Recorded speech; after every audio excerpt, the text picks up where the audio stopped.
টানা 2 দিনের মতো ডারউইন টেস্টের তৃতীয় দিনেও দাপট অব্যাহত রেখেছে বাংলাদেশ। আজ 426 রানে অল আউট হলে প্রথম ইনিংসে 228 রানের লিড নেয় টাইগাররা। জবাবে দ্বিতীয় ইনিংসে ব্যাট করতে নেমে 4 উইকেট হারিয়ে 167 রান সংগ্রহ করেছে অস্ট্রেলিয়া। তৃতীয় দিন শেষে এখনও 67 রানের লিড আছে বাংলাদেশের।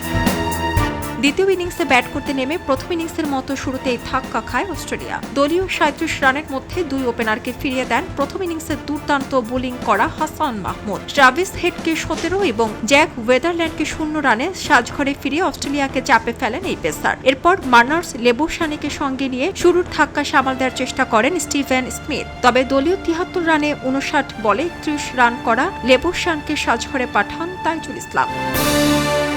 এরপর ক্রিজে আসা ক্যামেরুন গ্রিনকে সঙ্গে নিয়ে 49 রানের জুটি গড়েন স্মিথ। চতুর্থ উইকেটে দুজনের 49 রানের জুটি ভাঙেন মেহেদী হাসান মিরাজ। 44 রান করে স্মিথ ফিরলে অস্ট্রেলিয়ার ওপর আবারও চাপ বাড়ে। স্মিথের বিদায়ের পর অ্যালেক্স ক্যারিকে নিয়ে দিনের বাকি সময় শেষ করেন গ্রিন। ক্যারি 50 বলে 19 ও গ্রিন 86 বলে 43 রানে অপরাজিত আছেন।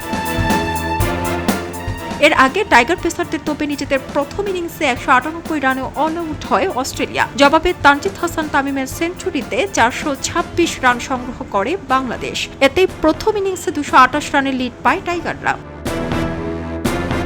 এখন অস্ট্রেলিয়ার হাতে আছে মাত্র 6 উইকেট। চতুর্থ দিনে সেসব উইকেট কত দ্রুত তুলে নেওয়া যায় এখন সেটি লক্ষ্য টাইগারদের। সব মিলিয়ে ডারউইনে ইতিহাস করার স্বপ্ন নিয়ে তৃতীয় দিন শেষ করেছে টাইগাররা। সেই স্বপ্ন বাস্তব হতে পারে আগামীকালই।